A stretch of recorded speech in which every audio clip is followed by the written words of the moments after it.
اب یہاں پہ ماننے کو بات تو ٹھیک ہے کہ ایران کے اندر معاشی منظرنامہ خراب ہے، وہاں کی تاجر برادری ذبحانی کا شکار ہے، ان کو مشکلات ہے، وہ سڑکوں کے اوپر آئی۔ اب ایک اندرونی طور پہ ہونے والا احتجاج، اس کو ریاست کی نظام کی کمزوری اور نظام کی تبدیلی سے جوڑ دیا جائے، یہ ایک الگ معاملہ ہے۔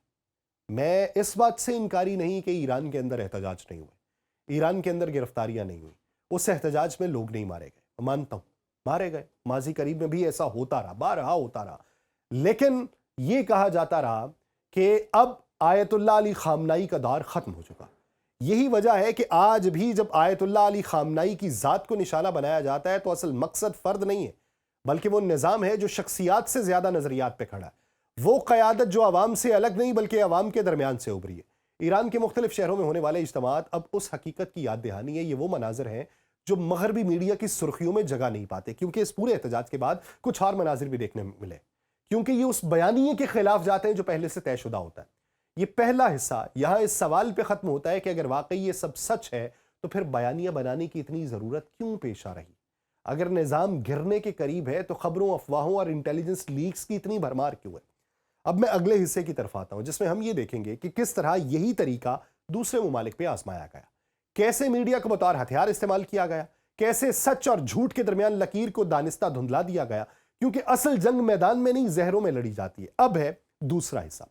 تاریخ کبھی اچانک نہیں بدلتی، تاریخ ہمیشہ آہستہ آہستہ ایک بیانیہ بناتی ہے، اور پھر اسی بیانیے کی آڑ میں بڑے فیصلے کیے جاتے ہیں۔ طاقتور اقوام پہلے لفظ چنتی ہیں، پھر سرخیاں بنواتی ہیں، اور اس کے بعد رائے عامہ کو ہموار کیا جاتا ہے، اور آخر میں وہی کچھ کیا جاتا ہے جو پہلے دن سے طے شدہ ہوتا ہے۔ ایران کے خلاف آج جو کچھ ہو رہا ہے وہ کوئی نیا باب نہیں ہے، بلکہ ایک پرانی کتاب کا وہی صفحہ ہے جسے بار بار کھولا جا رہا ہے۔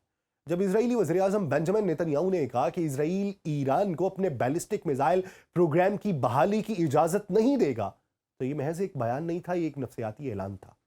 خود جو کچھ مرضی بناتے رہو، خود بین الاقوامی اس توانائی ایجنسی کے انڈر ہی نہ ہو جو پوری دنیا کے اندر جو بھی ایٹم بم رکھنے والے ممالک ہیں ان کو کنٹرول کرتی ہے، خود بتاؤ ہی نہ کہ تمہارے پاس ایٹم بم کتنے موجود ہیں، لیکن کسی دوسرے کو بیلسٹک میزائل بنانے تک کی اجازت نہ دو۔ پہلے اس پہ یورینیم کی افزودگی کے الزامات لگاؤ اور پھر یہ کہو کہ جتنے ہو چکے اس سے 10 ایٹم بم بن سکتے ہیں۔ جب اس کے شواہد ہی سامنے نہ آئے تو اب یہ کہنا شروع کر دو کہ بیلسٹک میزائل جس تیزی سے بن رہے ہیں ہم اس کو نہیں بننے دیں گے۔ اس اعلان سے چند روز پہلے امریکی صدر ڈونلڈ ٹرمپ بھی اسی لہجے میں بات کر چکے ہوتے ہیں۔ الفاظ مختلف ہو سکتے ہیں، چہرے بدل سکتے ہیں، مگر سکرپٹ ایک ہی رہتا ہے۔ پہلے دھمکی، پھر الزام، اس کے بعد پروپیگنڈا، اور آخر میں کسی نہ کسی شکل میں پریشر بلڈ کرنے کی ٹیکٹکس۔ یہ وہی طریقہ ہے جو عراق کے ساتھ اپنایا گیا۔ پہلے یہ کہا گیا کہ صدام حسین کے پاس وسیع پیمانے پر تباہی پھیلانے والے ہتھیار ہیں، دنیا کو یقین دلایا گیا، میڈیا کے ذریعے خوف پھیلایا گیا، اقوام متحدہ کی قراردادوں کو اپنی مرضی کے مطابق استعمال کیا گیا، اور جب بغداد کھنڈر بن گیا، جب لاکھوں جانیں ضائع ہو گئیں، تب دنیا کو یہ بتایا گیا کہ ہتھیار تو تھے ہی نہیں، مگر تب تک کہانی مکمل ختم ہو چکی تھی۔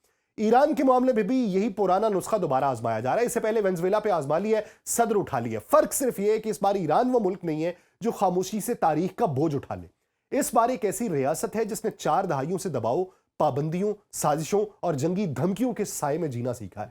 ایک ایسی قوم جس نے ہر بحران میں اپنے بیانیے کو خود لکھا ہے، کسی اور کو اجازت نہیں دی کہ وہ اس کی شناخت طے کرے۔ اس لیے جیسے ہی دشمن کا پروپیگنڈا متحرک ہوتا ہے، جعلی خبریں گردش کرنے لگتی ہیں، من گھڑت دعوے سامنے آتے ہیں، اور خاص طور پہ رہبر اعلیٰ آیت اللہ سید علی خامنائی کی ذات کو نشانہ بنایا جاتا ہے۔ کبھی ان کی صحت کے بارے میں افواہیں پھیلائی جاتی ہیں، کبھی ان کے فیصلوں کو توڑ مروڑ کر پیش کیا جاتا ہے، کبھی یہ تاثر دیا جاتا ہے کہ ایران کے اندر قیادت اور عوام میں فاصلے پیدا ہو چکے ہیں، اور یہ سب کچھ اتفاق نہیں، یہ ایک منظم مہم کا حصہ ہوتے ہیں۔ 12 روزہ جنگ اسی مہم کا ایک اہم موڑ تھی۔ دشمن نے بہت کچھ سوچا تھا، بہت کچھ پلان کیا تھا، یہ خیال کیا تھا کہ ایران دباؤ میں آئے گا، فوج کمزور پڑ جائے گی، کمانڈ سٹرکچر ٹوٹ جائے گا، مگر میدان جنگ نے ایک مختلف کہانی لکھی۔ ایرانی فوج اور کمانڈرز اپنی سرزمین پر ڈٹ کے کھڑے رہے۔ یہ کوئی کرائے کے سپاہی نہیں تھے، یہ اپنے گھروں، اپنے شہروں، اپنی مٹی کا دفاع کرنے والے لوگ تھے۔ انہوں نے جارحیت کا جواب طاقت سے نہیں، حوصلے سے دیا۔ کئی نے اپنی جانیں قربان کی، مگر پیچھے نہیں ہٹے۔ یہی وہ ناکامی تھی جسے دشمن چھپا نہیں سکا، اور جب میدان میں کچھ حاصل نہ ہو سکے تو پھر جنگ الفاظ کی شروع ہوتی ہے۔ میڈیا کی جنگ، بیانیے کی جنگ، افواہوں کی جنگ، اور یہی وہ مرحلہ ہوتا ہے جہاں رہبر اعلیٰ کی ذات پہ حملے کیے جا رہے ہیں، کیونکہ دشمن یہ جانتا ہے کہ ایران کی طاقت کا مرکز صرف اسلحہ نہیں بلکہ قیادت اور عوام کے درمیان وہ رشتہ ہے جو ہر بحران میں مزید مضبوط ہوتا ہے، اور سید آیت اللہ علی خامنائی محض ایک سیاسی عہدہ نہیں، وہ ایک علامت ہے، اس تسلسل کی علامت جو انقلاب ایران سے آج تک قائم ہے۔ وہ سوچ کی نمائندگی کر رہے ہیں جو بیرونی دباؤ کے آگے جھکنے کی بجائے خود انحصاری مزاحمت اور خودداری پر یقین رکھتی ہے۔ اسی لیے وہ مسلح افواج کے سپریم کمانڈر ہونے کے ساتھ ساتھ عوامی اعتماد کا محور بھی ہے۔ جب ان کے خلاف ایک پروپیگنڈا گھڑا جاتا ہے تو ایران کے عوام تب خاموش نہیں رہتے۔ حالیہ دنوں میں کل بالخصوص اور پرسوں ایران کے مختلف شہروں میں نکلنے والے اجتماعات اسی حقیقت کا اظہار تھے۔ لوگ سڑکوں پہ آئے، اسلامی جمہوریہ کے حق میں نعرے لگائے، رہبر اعلیٰ کے ساتھ وفاداری کا اعلان ہوا اور ان فسادات اور ہنگاموں کو مسترد کر دیا گیا جنہیں بیرونی ہاتھوں سے ہوا دی جا رہی تھی۔ یہ مظاہرے کسی دباؤ کا نتیجہ نہیں تھے بلکہ ایک اجتماعی شعور کا اظہار بھی تھے، اور وہاں سے موساد کے ایک ایجنٹ کو بھی گرفتار کیا جاتا ہے۔ یہاں ایک اور اہم نقطہ سمجھنا ضروری ہے، بیانیہ ہمیشہ یک طرفہ نہیں بنتا۔ جب ایک طاقتور ملک اپنی کہانی سناتا ہے تو وہ چاہتا ہے کہ باقی دنیا اسے بغیر سوال قبول کر لے، مگر ایران نے ہر دور میں سوال اٹھائے ہیں۔ اس نے پوچھا ہے کہ اگر دفاع جرم ہے تو اسرائیل کا ایٹمی پروگرام کیوں موضوع نہیں بنتا؟ اگر ہمارے میزائل خطرہ ہے تو خطے میں امریکی فوجی اڈے کس زمرے کے اندر آتے ہیں؟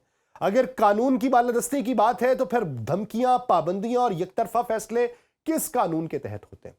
اب اس میں بھی مختلف ممالک کا جو میڈیا تھا اس نے کردار ادا کیا، جہاں خبر اور پروپیگنڈے کے درمیان فرق کرنا بے حد ضروری تھا، اور اس مرحلے میں وہ سب سے مشکل رہا ہے۔ ڈیجیٹل دور میں جھوٹ جو ہے یہ چند منٹس میں سرحدیں عبور کرتا ہے، سچ کو تھوڑا سا وقت لگتا ہے، اور بہت سارے لوگوں نے اس پہ بات بھی اٹھائی۔